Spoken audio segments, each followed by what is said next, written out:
नमस्कार, मैं हूं अनु सिंह। आप देख रहे हैं हमारा खास प्रोग्राम विश्लेषण। यहां होता है हर खबर का सटीक विश्लेषण। आज बात मैनपुरी के सियासी सतह से उभरी उस तस्वीर की जिसने मैनपुरी के किले को फतेह करने का ख्वाब संजोए भाजपा की धड़कनें बढ़ा दी हैं। मैनपुरी के चुनावी मैदान में पहली बार पूरा यादव परिवार एक साथ नजर आया, जिसने समाजवादी पार्टी के समर्थकों का जोश बढ़ा दिया। भाजपा के उस बाहुबली प्लान का भी विश्लेषण करेंगे जिसके आसरे भाजपा मैनपुरी की जंग को जीतने का दावा कर रही है। और बात होगी खतौली के जयंत चौधरी की नुक्कड़ वाली नीति की।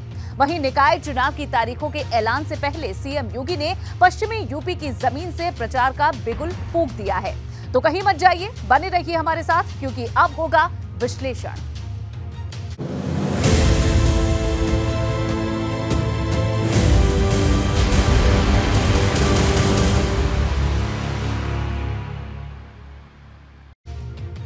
और आज विश्लेषण में सबसे पहले बात मैनपुरी की जमीन पर सजी सियासत की, जिसकी सतह से उभरी तस्वीर समाजवादियों के लिए शुभ संकेत लेकर आई है। दरअसल मुलायम सिंह के निधन के बाद पहली बार सार्वजनिक मंच पर अखिलेश यादव और शिवपाल यादव एक साथ नजर आए। इस दौरान अखिलेश यादव ने मंच पर ही शिवपाल यादव के पैर छूकर आशीर्वाद लिया। अखिलेश यादव ने कहा कि चाचा से दूरी कभी नहीं थी, राजनीति में जो दूरी थी वो खत्म हो गई है। वहीं चाचा शिवपाल यादव ने भाजपा को निशाने पर लिया। दिलचस्प बात यह है कि एकजुटता के लिए जिस विधानसभा क्षेत्र का चुनाव किया गया वो शिवपाल यादव का ही विधानसभा क्षेत्र है। यहाँ से जो संदेश निकला वो समाजवादियों की जुबां में भाजपा की धड़कन बढ़ाने वाला है।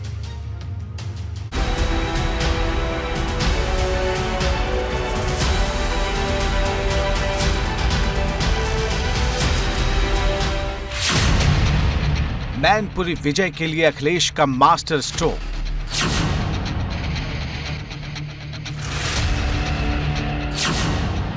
चाचा चरणम गच्छामि। अनगिनत सवालों, तमाम अटकलों के बीच इस एक तस्वीर से समाजवादी कैंप का जोश हाई है। यूं तो गुरुवार को ही साफ हो गया था कि लंबे वक्त के बाद सियासी मंच पर अखिलेश यादव अपने चाचा शिवपाल यादव के साथ नजर आएंगे। फिर भी रविवार की सुबह जसवंत नगर विधानसभा क्षेत्र के सैफई की जमीन पर जब दोनों नेता सियासत के सार्वजनिक मंच पर एक साथ आए तो तस्वीरों की शक्ल में जो संदेश सामने आया उसने विरोधी दल भाजपा की धड़कनें बढ़ा दी हैं।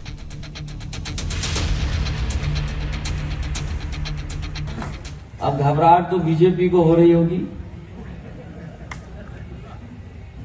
और इसलिए भी घबराहट हो रही होगी कि वो जानते हैं कि जसवंत नगर ने अगर मन बना लिया और करहल साथ चल दिया, मैनपुरी ठीक हो गई, किसनी के लोग मन बनाए बैठे हैं और भूगांव भी जीतने जा रहे हैं, तो सोचो परिणाम क्या होगा इसका। जितने यहाँ पर बैठे हुए हैं लोग, जब भी हम यहाँ पर बैठते हो या जसवंत नगर क्षेत्र के किसी भी कोने में जब जाते थे, तब कोने में क्या बात कहते थे याद है? यही कहते थे कि एक हो जाओ, तभी भारतीय जनता पार्टी का मुकाबला कर सकते हो। दिलचस्प बात यह है कि यह संदेश सैफई से निकला है, उसी सैफई से जो मुलायम सिंह यादव की मातृभूमि है, शिवपाल यादव की मातृभूमि और कर्म भूमि है। समाजवादी सियासत के केंद्र में रहने वाले यादव परिवार के लिए यह सबसे मजबूत किला है। जाहिर है कि सियासत के केंद्र में संदेश के मायने खास हैं, क्योंकि सैफई एक तरह से मैनपुरी की सियासत का सेंटर है। जी ने कभी भी जसवंत नगर के लोगों को अपने दूर का नहीं समझा, अपने परिवार का सदस्य ही समझ करके उन्होंने जिंदगी भर यहाँ के लोगों के बीच में काम किया। मैंने कई मौकों पर कहा कि नेताजी ने मैनपुरी को बनाया और मैनपुरी की जनता ने नेताजी बनाया, और सच्चाई यह है कि जीवन भर के संघर्ष ने और आप लोगों के सहयोग ने नेताजी को देश में नेताजी बनाने का काम अगर किसी ने किया तो जसवंत नगर विधानसभा को लेना। माना जा रहा है कि अखिलेश यादव और शिवपाल यादव के सियासत के सार्वजनिक मंच पर इस तरह एक साथ आने के लिए जसवंत नगर विधानसभा क्षेत्र को चुनना और उसमें भी सैफई ब्लॉक को चुनना मैनपुरी के महासमर में मास्टर स्ट्रोक साबित हो सकता है, क्योंकि जसवंत नगर से शिवपाल यादव न सिर्फ लगातार छठी बार के विधायक हैं, बल्कि इसी साल हुए विधानसभा चुनाव में 90,000 से ज्यादा वोटों से उन्होंने जीत दर्ज की थी। यहां तक कि मैनपुरी उपचुनाव की तारीखों के ऐलान के बाद से ही सबसे ज्यादा चर्चा जसवंत नगर विधानसभा क्षेत्र को लेकर ही रही है। अब यहीं से संदेश निकला है कि 1996 से मैनपुरी संसदीय सीट पर सपा की जीत में अहम भूमिका निभाते रहे शिवपाल यादव एक बार फिर उपचुनाव में डिंपल यादव के लिए संकट मोचक की भूमिका निभाएंगे। और भारतीय जनता पार्टी की तकलीफ बड़ी अजीब है, न हकीम पे दवाई है उसकी, न किसी वैद्य पे दवाई है, और जितने अस्पताल बने उस पे भी दवाई नहीं है। परिवार दूर हो तो कहते परिवार में झगड़ा है, परिवार एक हो जाए तो परिवारवादी पार्टी बोलते हैं। और ये तकलीफ भाजपा के लोगों को है और रहेगी। मैनपुरी उपचुनाव में शिवपाल यादव का साथ आना समाजवादी पार्टी के लिए किसी संजीवनी से कम नहीं, क्योंकि चुनाव की तारीखों के ऐलान के बाद से ही भाजपा शिवपाल यादव और अखिलेश यादव के बीच रिश्तों पर तंज कस रही थी। यहां तक कि भाजपा ने कभी शिवपाल यादव के साथ रहे रघुराज शाक्य को मैनपुरी के मैदान में दांव पर लगाया, जिन्होंने प्रत्याशी बनने के साथ ही साफ लफ्जों में कहा था कि शिवपाल यादव का आशीर्वाद उनके साथ है। अब शिवपाल के सपा के साथ आने पर उन्हीं रघुराज शाक्य की राहें मुश्किल हो सकती हैं। हम जानना चाहते हैं इन 10 सालों में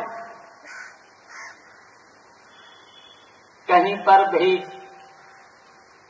जनता के लिए या पूरे उत्तर प्रदेश की जनता के लिए कहीं पर भी भारतीय जनता पार्टी की सरकार ने कोई काम किया है? देश के सारे दुनिया के लोग देख रहे हैं मैनपुरी के चुनाव को, जो इन्होंने धोखेधड़ी से हमें आजमगढ़ और रामपुर में हरा दिया, तो उन्हें ये देखना रहे कि देखें मैनपुरी में क्या होता है। तो अगर आप लोग अलर्ट रहेंगे तो कुछ भी नहीं बिगाड़ सकते। मतलब साफ है कि मैनपुरी के मैदान में पूरी ताकत से उतरी भाजपा का सैफई परिवार एकजुटता के साथ सामना करेगा। आज जिस तरह की केमिस्ट्री देखने को मिल रही है और जिस तरह से दोनों दलों के कार्यकर्ताओं को बुलाया गया है, उससे साफ समझा जा रहा है कि राजनीति में ये कहा जा सकता है कि नेवर से नेवर, कभी नहीं हो सकता है। और जब मजबूरियां होती हैं तो दल भी मिलते हैं और दिल भी मिलते हैं। सैफई से नितिन उपाध्याय, एबीपी गंगा। मैनपुरी संसदीय सीट के तहत 5 विधानसभाएं आती हैं, जिसमें 3 पर समाजवादी पार्टी का कब्जा है, जबकि 2 सीटों पर भाजपा काबिज है। मैनपुरी संसदीय सीट के तहत आने वाली जसवंत नगर विधानसभा क्षेत्र से शिवपाल यादव विधायक हैं, करहल से अखिलेश यादव विधायक हैं, जबकि किश्ती विधानसभा क्षेत्र से समाजवादी पार्टी के ब्रजेश कटारिया विधायक हैं। इन्हीं 3 विधानसभा क्षेत्र पर समाजवादी पार्टी की नजर है, जबकि भाजपा विधानसभा चुनाव में मैनपुरी और भोगांव में मिली सफलता से उत्साहित है और पूरी ताकत से मैनपुरी के चुनावी मैदान में है।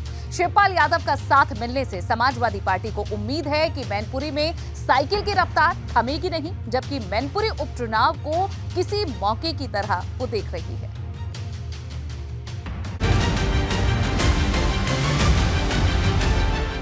जसवंत नगर टू भोगांव मैनपुरी का वोट युद्ध।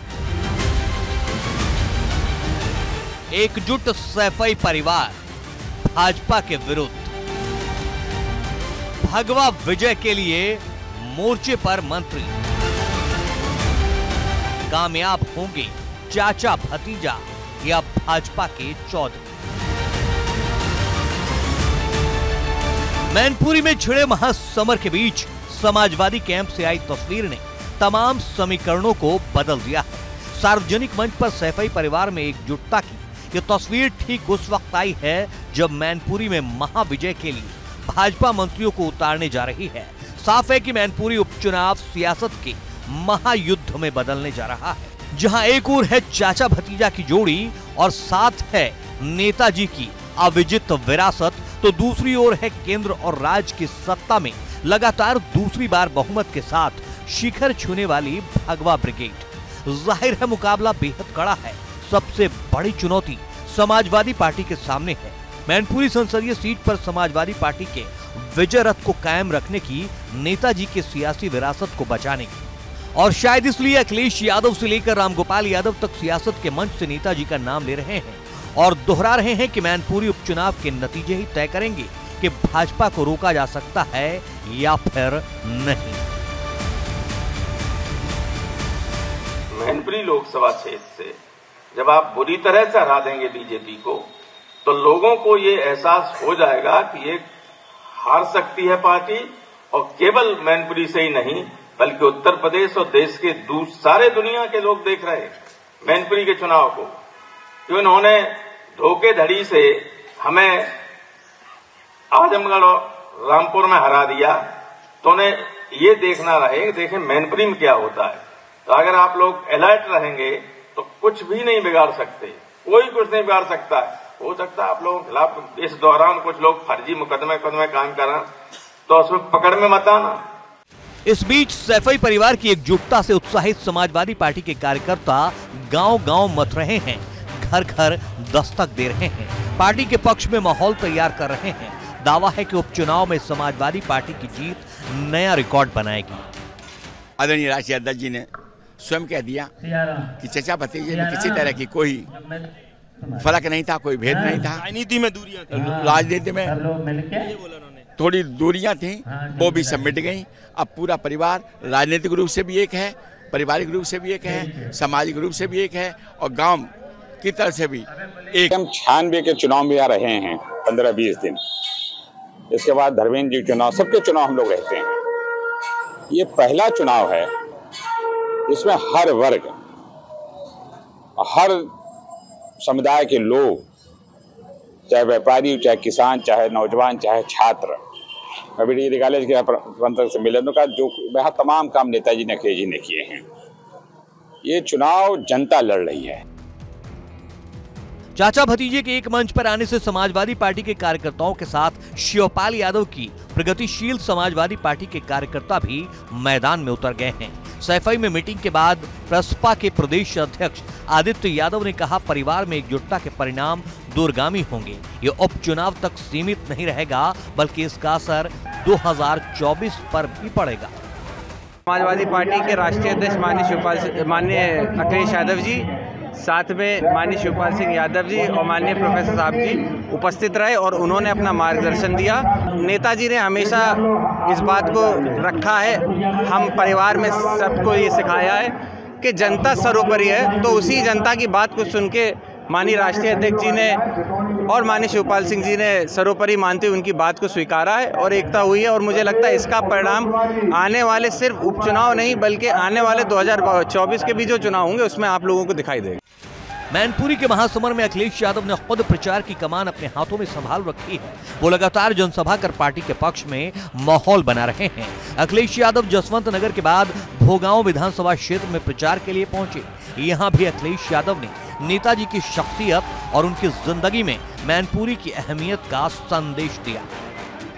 किसी को नहीं पता था कि ऐसी परिस्थितियां आएंगी और ऐसा चुनाव हमारे सामने आ जाएगा, और ये पहला ऐसा चुनाव होने जा रहा है जहां हमारे नेता हमारे बीच में नहीं है। और जिस समय नेताजी हमारे बीच नहीं है, वहीं हम और आप मिलकर के इस चुनाव को ऐतिहासिक जीत दिलाए, जिससे पूरे के पूरे देश में संदेश जाए कि मैनपुरी के लोग अभी भी नेताजी के साथ पूरी जिम्मेदारी के साथ खड़े हैं। मतलब बिल्कुल साफ है कि समाजवादी पार्टी परिवार की एकजुटता के साथ नेताजी की शख्सियत के आश्रय चुनावी मैदान में है, तो भाजपा भी ये समझ रही है कि मैनपुरी के किले को फतह करना है तो नेताजी की शख्सियत को दरकिनार नहीं किया जा सकता।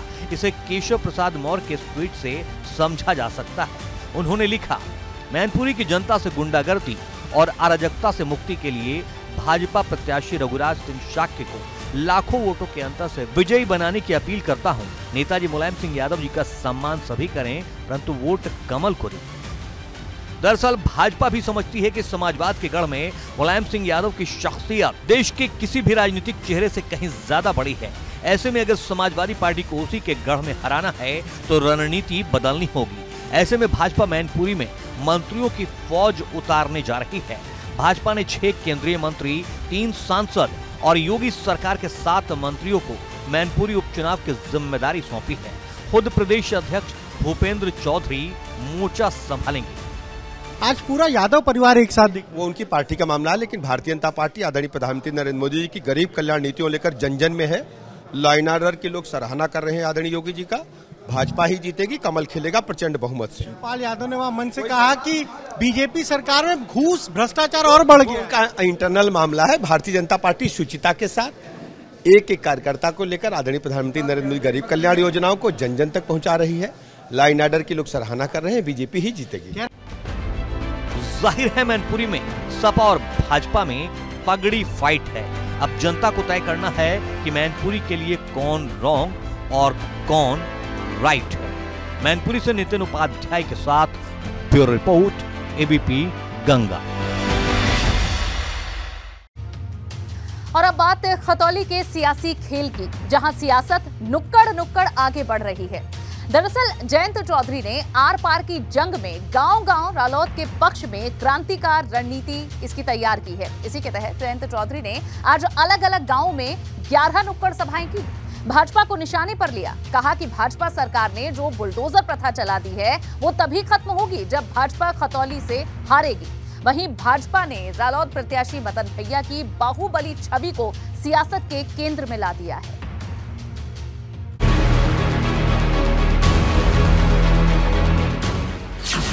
खतौली के लिए रालोद की सुपर तैयारी। जयंत का मिशन 21 भाजपा पर भारी। रालोद की नुक्कड़ वाली निर्णायक रणनीति। खतौली की चुनावी बिसात पर सियासत जनसभाओं से होते हुए नुक्कड़ तक जा पहुंची है, जो कि उपचुनाव में निर्णायक हो सकती है। खतौली विधानसभा उपचुनाव में राष्ट्रीय लोकदल और भारतीय जनता पार्टी के बीच सीधी टक्कर है। ऐसे में खुद जयंत चौधरी ने मोर्चा संभाल लिया है। जयंत चौधरी खतौली विधानसभा क्षेत्र के गांव-गांव जा रहे हैं, नुक्कड़ सभाएं कर रहे हैं, भाजपा को निशाने पर ले रहे हैं। भाजपा सरकार की बुलडोजर वाली प्रथा का डर दिखा रहे हैं। और डर के काट रहे हो, सहम के काट रहे हो। ये जो बुलडोजर की जो इन्होंने एक प्रथा चला दी, तमाम प्रदेशों में हाई कोर्ट तक संज्ञान लेकर कह रहे हैं कि गलत है। कोई ऐसा कोई प्रावधान नहीं है, ये कोई सजा कलेक्टर नहीं सुना सकता। इस सजा को कोई कानून पे धारा नहीं है कि आप अधिकारी उनको दे दे, लेकिन ये अपनी धौंस आप लोग जैसे कमजोर वर्ग के लोगों पे जमा ना जाए। पश्चिमी उत्तर प्रदेश, खासकर जाट बहुल क्षेत्र में चौधरी चरण सिंह और चौधरी अजीत सिंह का खासा प्रभाव माना जाता है, जिसे जयंत चौधरी बखूबी समझते हैं। और शायद यही वजह है कि जयंत चौधरी किसी भी सभा में चौधरी चरण सिंह और अजीत सिंह का नाम लेना नहीं भूलते। चौधरी चरण सिंह जी के समय से लोक दल का मायना है गांव। जितना काम उन्होंने किया और चौधरी अजीत सिंह जी ने उन कामों को आगे बढ़ाया कि चुनाव के बाद व्यवहार अलग होता है, वो चकाचौंध में रहते हैं, रौनक आती है और उन्हें लगता है अब हम नेता बन गए। जयंत चौधरी ने खतौली विजय के लिए सुपर 21 प्लान तैयार किया है, जिसके तहत वो विधानसभा क्षेत्र के 21 गांवों का दौरा करेंगे। पार्टी के प्रत्याशी मदन भैया के पक्ष में माहौल बनाएंगे। लेकिन रालोद के सामने समस्या ये है कि मदन भैया की छवि पार्टी के लिए मुश्किल का सबब बन गई है, क्योंकि भाजपा मदन भैया की छवि को लेकर ही हमलावर है। देखिए, लोकतंत्र है, सबकी अपनी इच्छा है। किसी कोई जिसकी इच्छा है वो किसी को वोट दिलवा सकता है, सबका अपना अधिकार है। इसमें मैं टिप्पणी करने वाला कौन होता हूँ? उनकी इच्छा है, जहाँ भी वो कुछ करना चाहते हैं। क्या किसानों के बच्चे बाहुबल होना किसानों के बच्चे में क्या बुरी बात है? क्या ये चाहते हैं बीजेपी वाले सब कुपोषण से मर जाएं? इन्हें अच्छा पोषण नहीं मिले, इन्हें दूध दही ना मिले, इन्हें घी ना मिले, क्या ये चाहते हैं? ये नहीं, इनका मतलब केवल ये है कि केवल बाहुबल नेताओं में मिले। सीधे लफ्जों में कहें तो रालोद और भाजपा के बीच मदन भैया की छवि जुबानी जंग का केंद्र बन गई है, जिसके सिरे क्षेत्र के दूसरे मुद्दे गायब हैं। सवाल है कि क्षेत्र की जनता क्या चाहती है। आज जो देश के अंदर परिस्थितियां हैं, वो किसान और मजदूर, आम वर्ग इस सरकार से तबाह है, क्योंकि इन सरकार का जो वादा है, चाहे वो केंद्र सरकार हो या प्रदेश सरकार हो, किसान और मजदूर को और खास तौर से युवा को छलने का काम किया है, चाहे वो अग्निवीर का मसला हो या कोई और हमारे जो राष्ट्रीय नेता हैं माननीय चौधरी जयंत सिंह जी, वो बड़ी मजबूती के साथ युवाओं के किसानों की बात उठा रहे हैं। गन्ने का काम रेट घोषित नहीं हुआ और 1 महीना होने को रहा मेल चलने को, तो सबसे बड़ी परेशानी तो यही है। मदन भैया को प्रत्याशी बनाने के पीछे राष्ट्रीय लोक दल के गुर्जर, जाट और मुस्लिम समीकरण को साधने की रणनीति मानी जा रही है, लेकिन अब यही रणनीति भाजपा के आक्रामक हमलों की वजह बन गई है, क्योंकि भाजपा किसी भी सूरत में खतौली सीट गंवाना नहीं चाहती। ऐसे में देखना होगा कि जयंत चौधरी की सुपर 21 वाली रणनीति क्या रंग लाती है। Bureau report, ABP Ganga. निकाय चुनाव की तारीखों का ऐलान अभी भले ही ना हुआ हो, लेकिन निकाय चुनाव को लेकर सियासत में सरगर्मी बढ़ने लगी है। सहारनपुर के दौरे पर पहुंचे मुख्यमंत्री योगी आदित्यनाथ ने साफ लहजे में कह दिया कि केंद्र और राज्य में भाजपा की सरकार है, विकास तेज गति से हो रहा है, लेकिन अगर शहरों में भी भाजपा को जीत मिलती है तो विकास की स्पीड दोगुनी नहीं बल्कि तिगुनी हो जाएगी। जाहिर है भाजपा निकाय चुनाव के लिए तैयार है। निकाय की बिसात पर परियोजनाओं की सौगात। ट्रिपल स्पीड दांव से होगा खेला। मुख्यमंत्री योगी की पश्चिम परिक्रमा। पश्चिमी उत्तर प्रदेश की खतौली विधानसभा सीट पर उपचुनाव के बिसात बिछी है और इन सब के बीच सहारनपुर के दौरे पर पहुंचे मुख्यमंत्री योगी आदित्यनाथ ने 243 करोड़ की परियोजनाओं का लोकार्पण और शिलान्यास किया। साथ ही मंच से जो संदेश दिया उसके तार खतौली विधानसभा उपचुनाव और आने वाले दिनों में होने वाले निकाय चुनाव से जुड़ते हैं। गुंडागर्दी चरम पर थी। हर दूसरे दिन 3 बड़े-बड़े दंगे होते थे। आज प्रदेश दंगों से मुक्त हो चुका है। यूं तो सहारनपुर में आयोजित कार्यक्रम विकास परियोजनाओं का लोकार्पण और शिलान्यास का था, लेकिन सीएम योगी का निशाना पूर्ववर्ती सरकारों पर था। पश्चिमी उत्तर प्रदेश में फैले अपराध और माफियाओं के मकड़ जाल पर था। लेकिन विकास के इस विकल्प के लिए सुरक्षा आवश्यक है और सुरक्षा के लिए अच्छी सरकार भी आवश्यक है। आपने 2017 में प्रधानमंत्री मोदी जी के आह्वान पर उत्तर प्रदेश में भारतीय जनता पार्टी की सरकार का चयन किया। भारतीय जनता पार्टी के जनप्रतिनिधियों को चुनाव जिता करके भेजा। परिणाम आपके सामने है। मतलब साफ है कि सीएम योगी आदित्यनाथ ने पूर्ववर्ती सरकारों में अपराधियों, माफियाओं के मकड़जाल और दंगों के इतिहास के आसरे सियासत की उस डोर को साधने की कोशिश की है जो न सिर्फ खतौली उपचुनाव पर असर डालेगी बल्कि आने वाले निकाय चुनाव में भी असर पैदा कर सकती है। क्योंकि मुख्यमंत्री योगी आदित्यनाथ ने सिर्फ पिछली सरकारों में अपराध और माफिया राज की बात नहीं की, बल्कि हमला सीधा परिवारवाद पर था। मतलब समाजवादी पार्टी, बहुजन समाज पार्टी और पश्चिमी उत्तर प्रदेश में मजबूत माने जाने वाली राष्ट्रीय लोकदल मुख्यमंत्री योगी आदित्यनाथ के निशाने पर थी। भारतीय जनता पार्टी की सरकार आने के पहले जिन लोगों ने प्रदेश में शासन किया उनकी राजनीति परिवारवाद तक सीमित थी। भ्रष्टाचार की भेड़ चढ़ चुकी थी। परिवारवाद के नाम पर उन्होंने प्रदेश के नौजवानों के साथ, अन्नदाता किसानों के साथ, व्यापारी बंधुओं के साथ में उद्यमियों के जीवन के साथ खिलवाड़ करने का काम किया। विश्लेषण में फिलहाल के लिए बस इतना ही।